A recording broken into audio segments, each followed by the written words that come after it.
بسم اللہ الرحمن الرحیم۔ سبق نمبر 21، خانہ کعبہ کی تعمیر۔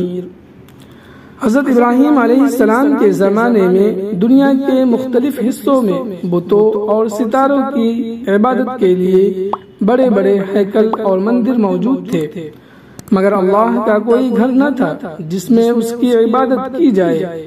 خانہ کعبہ کی عمارت بھی منہدم ہو کر بے نشان ہو گئی تھی۔ اللہ تبارک و تعالی نے حضرت ابراہیم علیہ السلام کو دوبارہ اس کی تعمیر کا حکم دیا۔